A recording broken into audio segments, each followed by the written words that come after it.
What's up, guys? My name is Jerry, and today's video is going to be on the Detroit Pistons. And we're going to be talking about how this team is constantly getting better, and we're going to jump right into the video.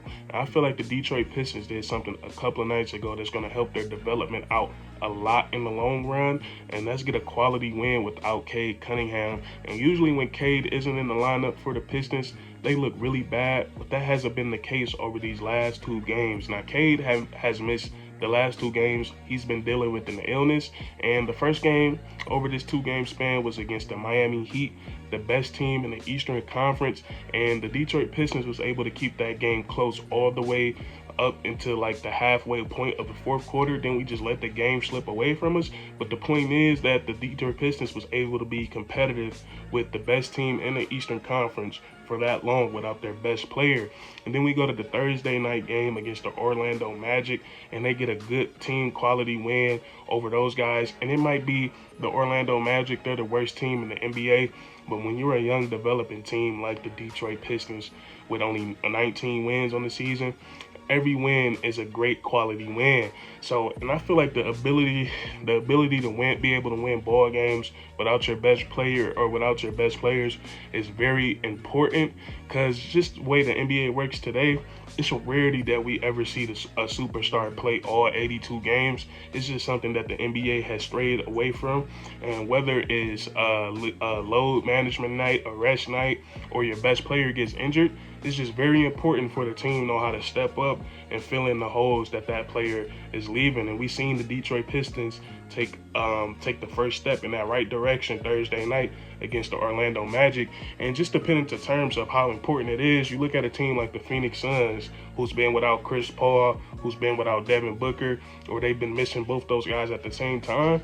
The Suns have been able to win games without those guys being in the lineup, and it's been very beneficial for them. So that's what I mean when the Detroit Pistons, that they're on their way to learning that quality of winning without their best player. And it's a lot of factors that went into how they won that ball game. I feel like it was a great all around team win, and it starts with Sadiq Bay. Sadiq Bay had the best. He had the best game of his young NBA career. Sadiq Bay, this is only his second year in the league, and he's coming off one of the best shooting seasons ever as a rookie, and we're seeing him carry it into this season. And he's a guy that got off to a very slow start this season, but he started to pick it up as the season went on, and we just really seen how great his shooting prowess is on Thursday night. He hit 10 threes in that game, and that's really impressive to put up 14 threes and hit 10 of them. He did it so efficiently, and it was just a really magical night. Whatever he threw up, he went in. He also grabbed 9 rebounds while doing it, and it was just a really special night for Sadiq Bay. And I feel like what he's going to take away, the biggest thing he's going to take away from that game, I feel like this is going to make him very, very confident, because the game of basketball, they always say, is 90% mental, and I feel like most of that mental toughness has to be the confidence in yourself. And I feel like after I put up 50 points in the game, can't nobody tell me nothing. So I'm pretty sure Sadiq Bay was already thinking every shot he shoots is going to go in, but I feel like he's definitely thinking that right now after dropping 50. So great game for Sadiq Bay. Really like what I saw from him, and he's on his way to being one of the best shooters in the NBA. So that's he played a really good game. And then also what we saw from the Detroit Pistons in that game is that we saw the role players step up and take on a bigger role, filling in the holes that Cade Cunningham that he leaves when he's not playing with the Pistons. We've seen guys like Isaiah Stewart. He's a guy, his role is not to score the basketball for the Detroit Pistons unless he's wide open under the rim. Isaiah Stewart is an enforcer. He's a guy that's going to box out. He's going to play defense. He's going to set great screens. He's going to dive for loose balls. But on Thursday night against the Orlando Magic, he stepped up and he poured in 16 points, which is pretty impressive for a guy like him. And he also grabbed 10 rebounds. So we saw him step up and play some really solid basketball. And then Corey Joseph, same thing with him. He's more of out there just to have a veteran presence. He's more of the facilitator on the team. He hits wide open shots. He scored a ball when he has to, but he poured in 13 points last night. Saban Lee, who's been playing in the G League most of this season, he stepped up and he played a really pivotal role coming off the bench for the Detroit Pistons that night.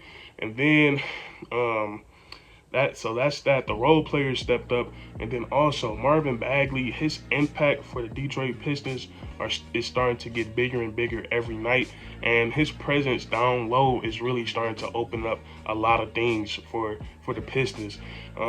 We've seen Marvin Bagley just get his points a bunch of ways. He had a double-double, 20 and 11 on Thursday night, and Marvin Bagley, he's really starting to tap into that potential. Like I said, we've seen him score in so many different ways. He has the face-up game. He can catch the ball in the post, face you up, and take you off the dribble and get to the rim. He has back-to-the-basket moves that it seems like that are really, like, he really has those little post hooks. He can drop step and dunk on you. And then also his pick and roll game. Like I say this all the time. He don't hit nobody with his screens, but he's such a great roller. When he get the ball anywhere around the rim, it's a guaranteed finish. He's a great lob threat. And then also he gets a lot of offensive rebounds and a lot of tip back dunks. So Marvin Bagley has been great for the Pistons. And like I said, he opens up a lot of things for shooters like Sadiq Bay. He got him open a lot last night just because of his sheer presence down. Just having somebody that you got to respect down in the paint changes the game a lot. So love what I saw from Sadiq Bay. And then also I keep saying last night, but last game, I'm gonna say last game against the Orlando Magic, the Detroit Pistons kept their turnovers low. We've seen it all season long with the Pistons. There will be times where we will be in a ball game or we will be winning a ball game, and we just make a lot of careless turnovers. And those are things you see from young teams, and those are lessons that they're gonna learn that come from experience, that come from playing NBA games, that'll get better as they go along. But we see them make turnovers that give the opponents easy buckets, but we didn't see any of that last night. And the Detroit Pistons were playing without their primary ball handler, which makes it even more impressive. So that's that. We kept the turnover rate low, and it benefited us a lot in that ball game. And also what makes this win a little bit even more impressive is the Detroit Pistons weren't just missing Cade Cunningham. They were also missing Jeremy Grant. Killian Hayes went out in the second half. Hamidou Diallo isn't playing. Frank Jackson. So we were missing a lot of key guys that plays some really pivotal roles for the Detroit Pistons. So this was an all-around quality win, and I think it's a huge step in the right direction because, like I said, you got to be able to win without your best player or your best players because it benefits the team a lot whenever you can hold it down when your key guys are missing. So that's all I want to touch on with the Pistons. I feel like that was very important what they did, and I'm loving what I'm seeing from my team.